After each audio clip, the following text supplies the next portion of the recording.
soybean in Ontario. So I happen to be a member of the Weed Science Society of America, and I don't ever remember volunteering to serve on the Weed Loss Committee of the Weed Science Society of America, and I don't remember anybody ever asking me to serve on that committee. I showed up at the meeting one year and my name happened to be on the committee list, so being a good citizen, I did attend the meeting. And what we were asked to do is we were asked to document the yield loss due to weed interference in the crops that we work on in our geographic area. And as you can see from the slide, the crops that I work on, dry beans are the most sensitive to weed interference, and if Ontario farmers didn't implement any weed management tactics on their farm, there would be a 58% yield loss due to weed interference. Corn is quite sensitive to weed interference, and if Ontario farmers didn't implement any weed management tactics on their farm, there would be a yield loss of 50%. In soybean, it's 35%. Spring cereals are quite competitive. As you can see, the yield loss was 12%. And winter wheat is a very competitive crop, especially if the primary weeds on your farm are just summer annual broadleaf weeds. The winter wheat will outcompete it, and the yield loss was 3%. So I went to the most recent OMAF crop statistics, and you can see that corn is worth $2.3 billion in Ontario. If Ontario farmers didn't implement any weed management tactics on their farm, there would be a 50% yield loss, or Ontario farmers would lose $1.1 billion due to weed interference. Similarly, with soybean, the value of the crop is $1.9 billion. There's a 35% yield loss due to weed interference, and the farm gate loss would be $700 million. Dry beans, it would be $89 million. Then spring cereals, it's $18 million, and in winter wheat, it's $13 million. Our data says that if Ontario farmers didn't implement any weed management tactics on their farm, there would be a farm gate loss of close to $2 billion every year. So the question that in terms of yield loss, the potential yield loss due to weed interference on yield and the monetary loss in field crops is just tremendous. Our data says that there'd be a yield loss of 58% in dry beans, 50% in corn, 35% in soybean, 12% in spring cereals, and 3% in winter wheat. And that's worth almost $2 billion annually at the farm gate. So the question that David asked me to address, though, this evening is what's the impact of delayed herbicide application on corn and soybean yield?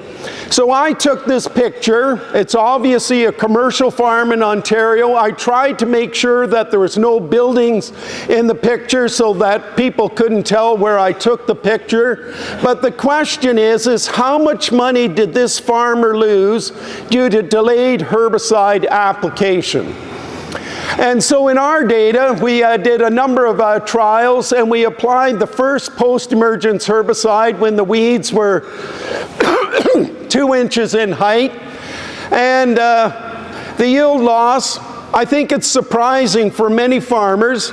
If you wait till your weeds are 1 inch in height, our data says that you've lost 2.5 bushels per acre, or if corn sells for $8 a bushel, you've lost $20 per acre by delaying the application till the weeds are 1 inch in height. And you can see the yield loss was 5 bushels where we waited till the weeds were 2 inches in height. And then the yield loss just accelerates as the weeds get bigger, and between 2 inches in height and 8 inches in height, you're losing 6 bushels per acre for every 1 inch in weed height. So the yield loss is tremendous if you rely on a total post-emergence weed control program in corn. So all you guys are going to be interested. So what's the monetary loss of delaying your application of your herbicide in a total post program? If you delay the application till the weeds are 2 inches in height, you've lost $20 per acre for every 1 inch in weed height.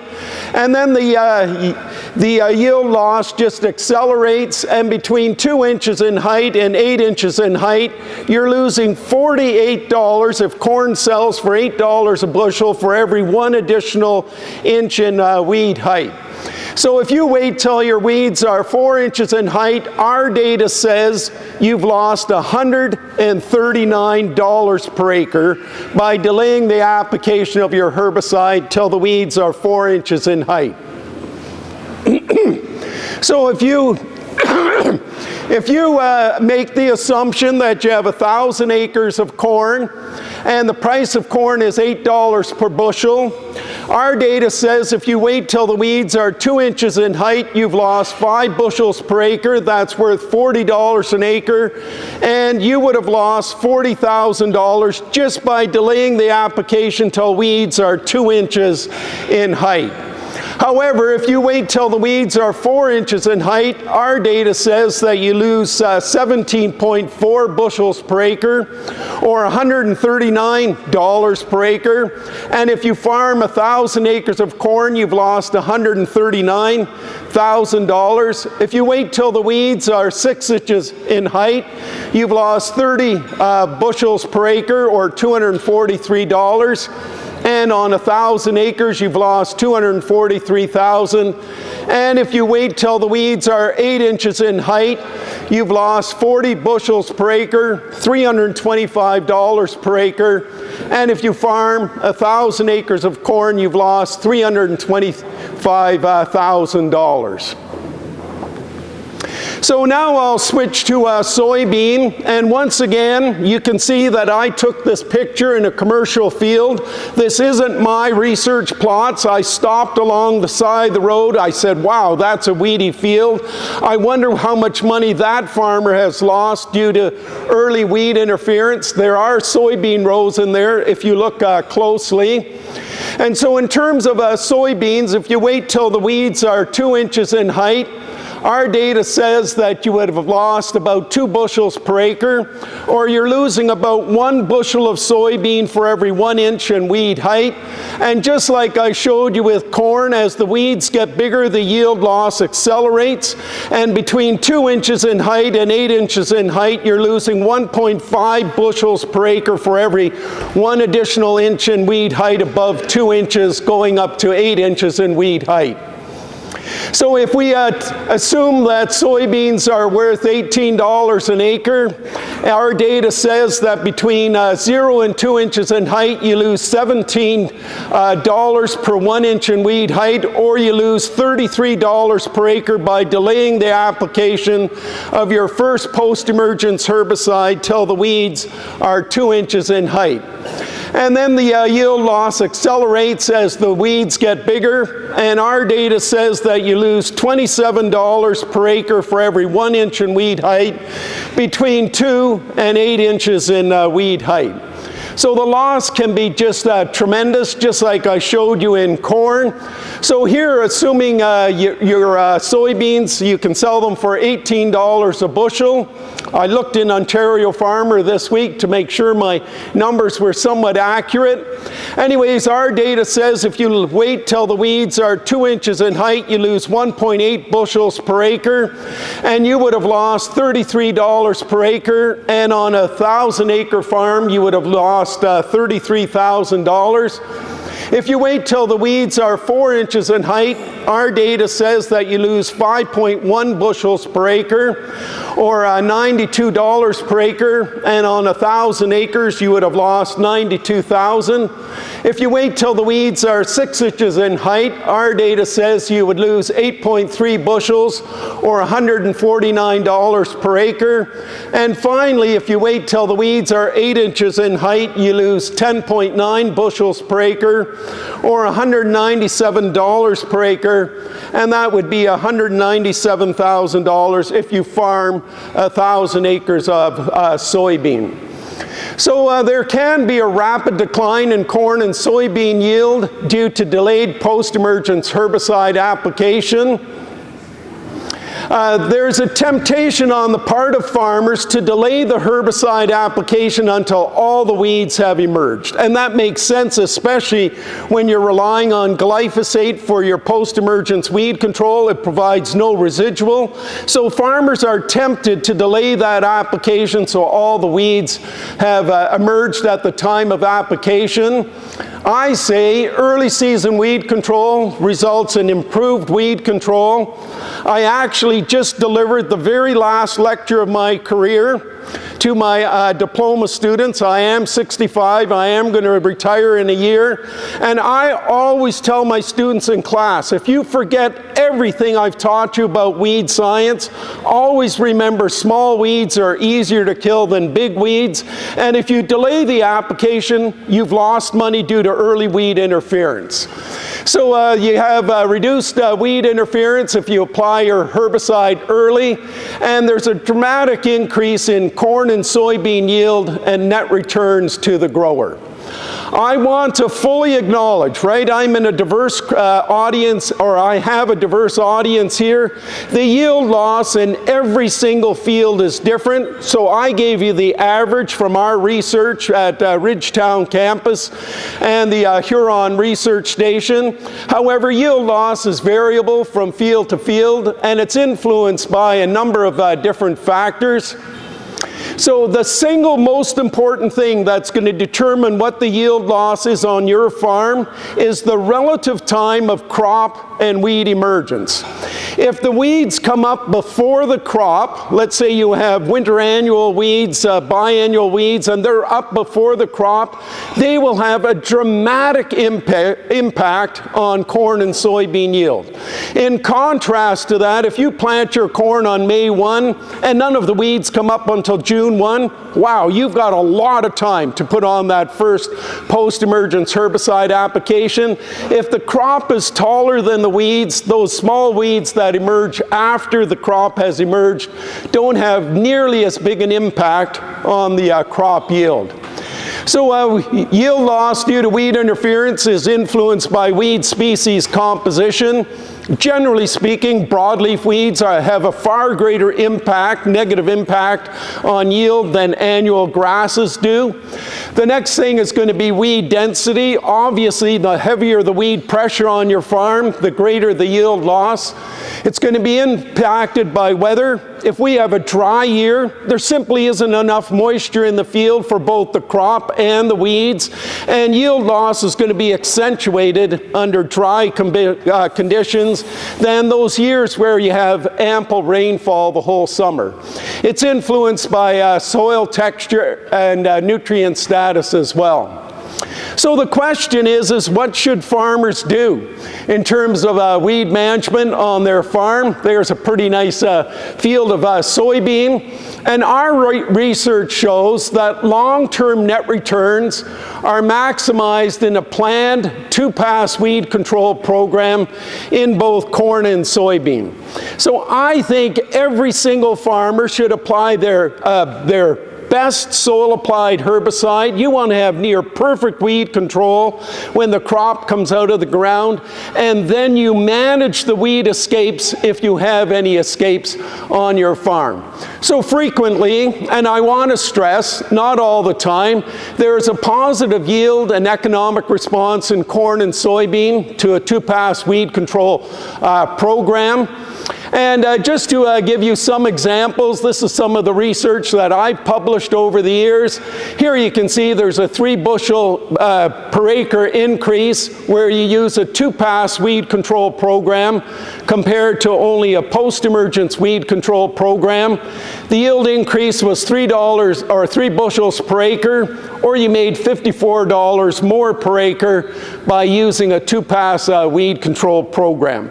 In this example, there's a 5 bushel per acre yield response to using a 2-pass weed control program, and at $18 a bushel, and this is not advancing, you make $90 more, or the gross value, I should say, is $90 more per acre. And in this last example, there's a 6 bushel per acre yield response to a 2-pass weed control program.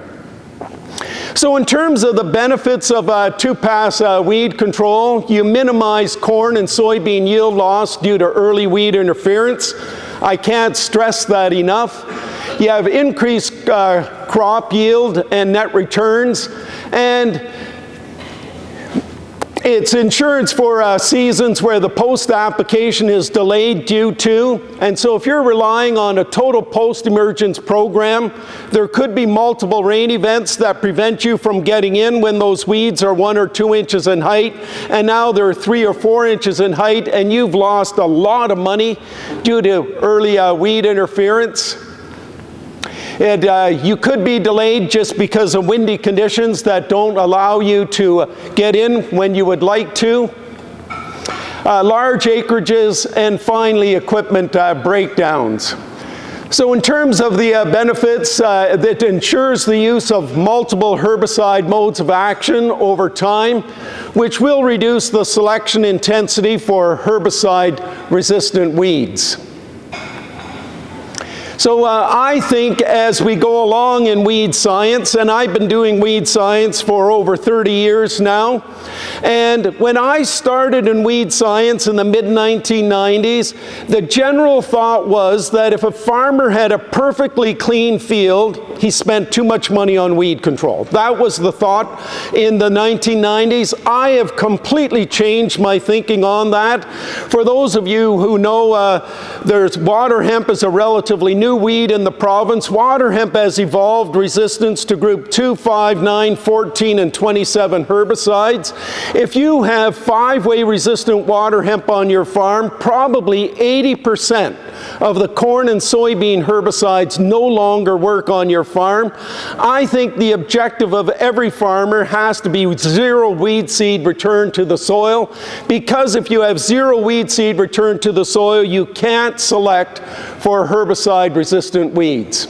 I think it maximizes long-term net returns. So I think there's an excellent investment in weed management in corn. So in the work that we've done from 2007 to 2021, in the average yield in my trials at Ridgetown campus as well as the Huron Research Station over that 14-year period, in the weed-free control it was 210 bushels per acre, and it wasn't supposed to go that fast.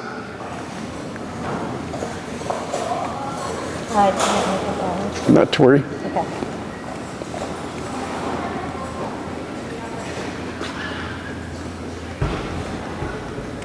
Okay.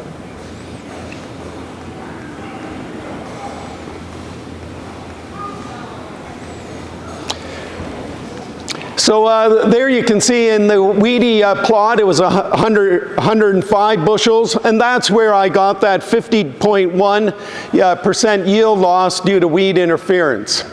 So I went and got the price list from one of the ag retailers last summer in Ontario. And I assumed you were going to use a 2-pass program. You were going to put down a soil-applied herbicide, and the price that I got was $29.83 per acre. And you can see the last footnote on the slide. That's the average price of Acuron, Converge, Integrity, and Prime Extra.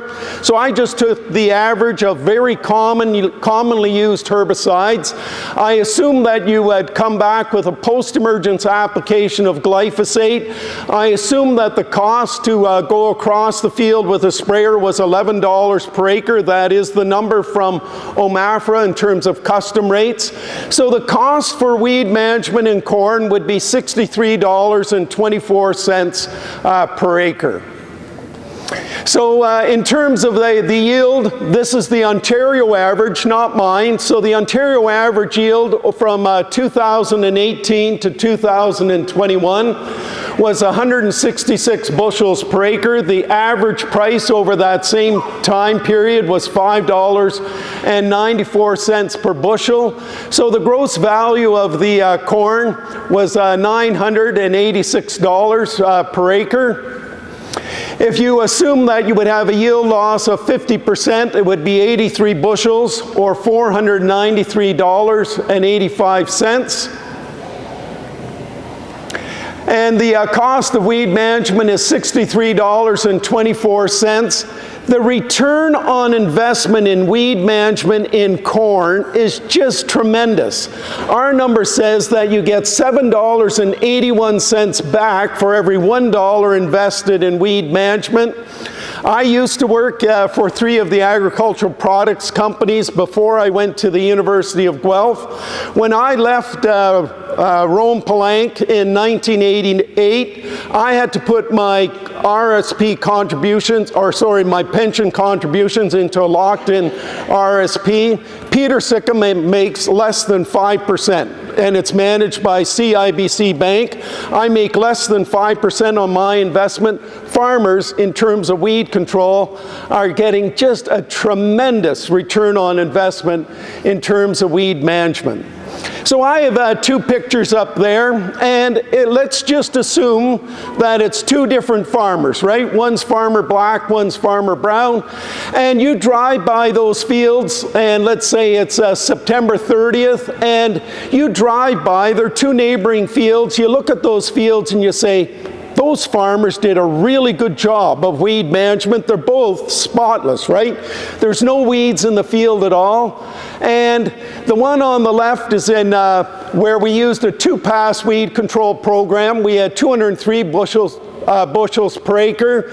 The one on the right is where we used a total post-emergence program. We applied the herbicide when the weeds were 4 inches in height. In the 8 trials that we did over a 2-year period, you can see there was a 16 bushel per acre yield loss, and you would have lost $128 per acre, and all your neighbors would have thought you did a perfect job of weed management because they're completely clean at harvest time. The point that I want to make is it's not how clean the field is at harvest time, it's how clean it was when the corn came out of the ground, and you ensure that you don't have any yield loss due to early weed interference. And so there can be an excellent return on investment in weed management in corn. Our data says you get $7.80 for every $1 invested in weed management. And in 2022, I used the average price from 2018 to 2021. If you use the higher price for corn at $8 a bushel, the return on investment is even more dramatic. So in soybean, David, is my time up? You're good for a few more minutes. Yep. So I'll just go through soybean. I'm going to do the exact same thing as I did in corn. So in the wheat-free, our average yield was 56 bushels per acre. We have a 35% yield loss. So in the weedy plot, it was $38 per bushel. In terms of the cost of weed management in soybean, I assumed you were going no-till, and so I added a Roundup in the burn down, and it cost you $35.28. And the soil-applied herbicide, you can read on the slide, is the average price of Authority Supreme, Bifecta, Boundary, Conquest, Freestyle, Integrity, Optil, Pursuit, Strim, and Zidua. Then I had the price for Roundup last summer was $11.41 per acre at 0.67 liters per acre. 2 applications, and the total cost is $68.69. So doing the exact same thing that I did in corn, you're losing 17 bushels due to early weed interference, or $236 per acre. It cost you $68.69 for weed control. The return on investment in soybean is not as high as in corn, but still you're getting $3.44 back for every $1 invested in weed management. I'll repeat what I said earlier, I get 5 cents at the bank for every $1 I have in my locked-in RSP. So once again, a really good return on investment. And I will make the exact same point that I made in terms of corn. You have two different soybean fields. They both look perfectly clean at harvest time. However, the one on the left, we used a 2-pass program. We had 52 bushels per acre. The one on the right, we used a total post-emergence program, and the yield was reduced to 49 bushels per acre. So just in the interest of time, I'm going to keep going here. Whoops. So I just want to stress that the return on investment in weed management is just tremendous. And boy, the time that you implement your weed control program is just really important. So thank you very much. If you have any questions at all, I'll be more than happy to try to address them.